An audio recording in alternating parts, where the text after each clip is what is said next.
SP గారు ఉంటాడు, ఆయన పేరుతో మణికంఠ అంట. ఆయన నిన్న చాలా ఆంక్షలు చెప్పాడు, విచిత్రమైన ఆంక్ష చెప్పాడండి. ఈ మీటింగ్కి వస్తేనంట ఎవడైనా జనాన్ని సమీకరిస్తేనంట రౌడీ షీట్ పెడతా అంట. What is this? జనాన్ని సమీకరించమని మేమేం చెప్పడంలో, జనాన్ని సమీకరించవలసినటువంటి అవసరమే జగన్మోహన్ రెడ్డికి లేదు, మా వైఎస్ఆర్ కాంగ్రెస్ పార్టీకి లేదు.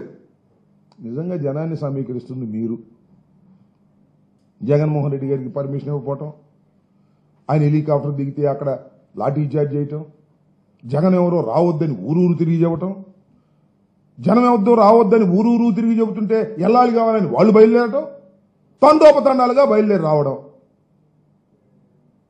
రౌడీ షీట్ ఓపెన్ చేస్తా అంటే నాకు అర్థం కాల. అంటే లోకేష్ చెప్తే నువ్వేదైనా చేస్తావా? అసలు అవుట్ రౌడీ షీట్ ఎవరి మీద ఓపెన్ చేస్తారు? మీరందరికీ తెలుసు కదా, ప్రజలకు తెలుసు, విఘ్నులైనటువంటి వారికి తెలుసు, న్యాయవాదులకు తెలుసు, విలేకరులకు తెలుసు, అందరికీ తెలుసు. రౌడీ షీట్ ఎవరికి ఓపెన్ చేస్తారు? రౌడీ అయితే ఓపెన్ చేస్తారు. అంటే జగన్మోహన్ రెడ్డి గారి మీటింగ్కి వెళ్తే రౌడీ షీట్ ఓపెన్ చేస్తారా? బుద్ధి ఉందా, బుద్ధి లేదా? You are an IPS officer మణికంఠజీ, you are an IPS officer. You are not a చెంచా ఆఫ్ లోకేష్. లోకేష్కి మీరు చెంచా కాదు. లోకేష్ చెప్తే చేయడానికి ఒక చట్టబద్ధమైన పరిపాలనలో ఇండియన్ పోలీస్ సర్వీసులో ఎలక్ట్ అయినటువంటి వ్యక్తి మీరు, బాధ్యత కలిగినటువంటి వ్యక్తి మీరు. ఈ రాష్ట్రంలో, ఈ దేశంలో లా అండ్ ఆర్డర్ కాపాడవలసిన వారు మీరు. మాజీ ముఖ్యమంత్రి మీటింగ్కి వస్తే, జనాన్ని సమీకరిస్తే మీ మీద రౌడీ షీట్ పెడతానంటే ఎక్కడ పోతుంది రాష్ట్రం?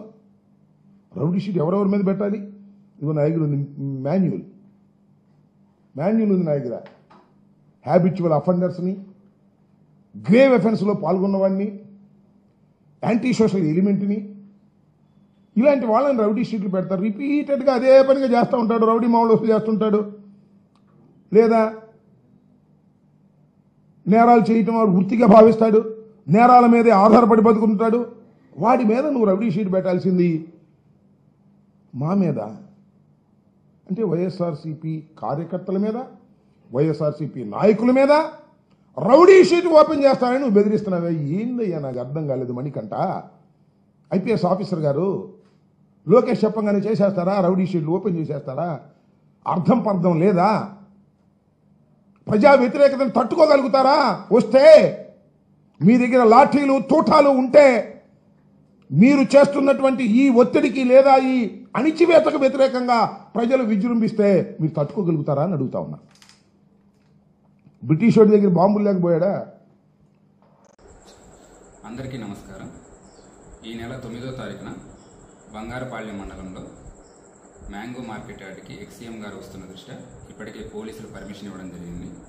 ఉన్న కండిషన్స్ అన్నీ కూడా చాలా క్లియర్గా ఆర్గనైజర్స్కి మరియు వివిధ ప్రాంతాలలో ఉన్న లీడర్స్కి కూడా చెప్పడం జరిగింది.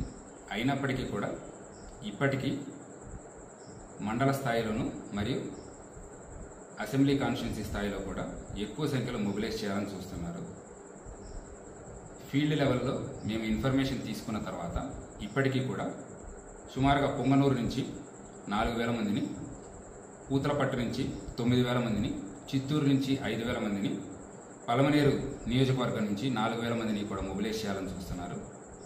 పోలీసులు ఎంతగా చెప్పిన తర్వాత కూడా బైక్స్లో మొబిలైజ్ చేస్తామని అన్ని రకాలుగా ట్రై చేస్తున్నారు. అలానే ఎవరైతే సరే బైకులు లేదా కారులో వెళ్లే వాళ్ళకి పెట్రోల్ పోయిస్తామని చెప్పేసి మద్యం మత్తు చూపించి అలానే మనీ కూడా ఇస్తున్నారని పక్కా సమాచారం మా దగ్గర ఉన్నది. ఇప్పటికే ఈ విషయం చాలా క్లియర్గా చెప్పేసి ఎవరైతే మొబిలైజ్ చేస్తున్నారో 377 మందికి మనం నోటీసులు ఇవ్వడం జరిగింది. ఈ నోటీసులో చాలా క్లియర్గా మెన్షన్ చేశాము. ఇది వరకు జరిగిన ఒక 3 ఇన్సిడెంట్స్ కూడా రాసి ఇక్కడ పోలీసులు చెప్పింది ఆర్గనైజర్స్ ఫాలో అవ్వలేకపోవడం వలన జరిగిన ఏవైతే లా అండ్ ఆర్డర్ ఇన్సిడెంట్స్ ఉన్నాయో వాటన్నిటినీ కూడా రాసి చాలా క్లియర్గా మనం విజ్ఞప్తి చేయడం జరిగింది.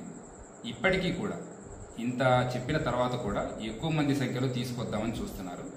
రేపు బంగారుపాలెం మార్కెట్ యార్డ్లో జరిగేది కేవలం రైతులతో ఇంటరాక్షన్ మాత్రమే. ఇది ఎటువంటి పబ్లిక్ మీటింగ్ కాదు. ఇంతగా చెప్పిన తర్వాత కూడా ఎవరైనా మొబిలైజ్ చేస్తున్నారని తెలిసినా మా దగ్గర పక్కా సమాచారం ఉంటుంది. ఏరియా మొత్తం కూడా డ్రోన్ నిఘాలో మరియు కెమెరాల నిఘాలో ఉంటుంది. ఎవరైనా ఎక్కువ మందిని మొబిలైజ్ చేశారని తెలిస్తే వాళ్ళ మీద కేసెస్ రిజిస్టర్ చేయడం జరుగుతుంది.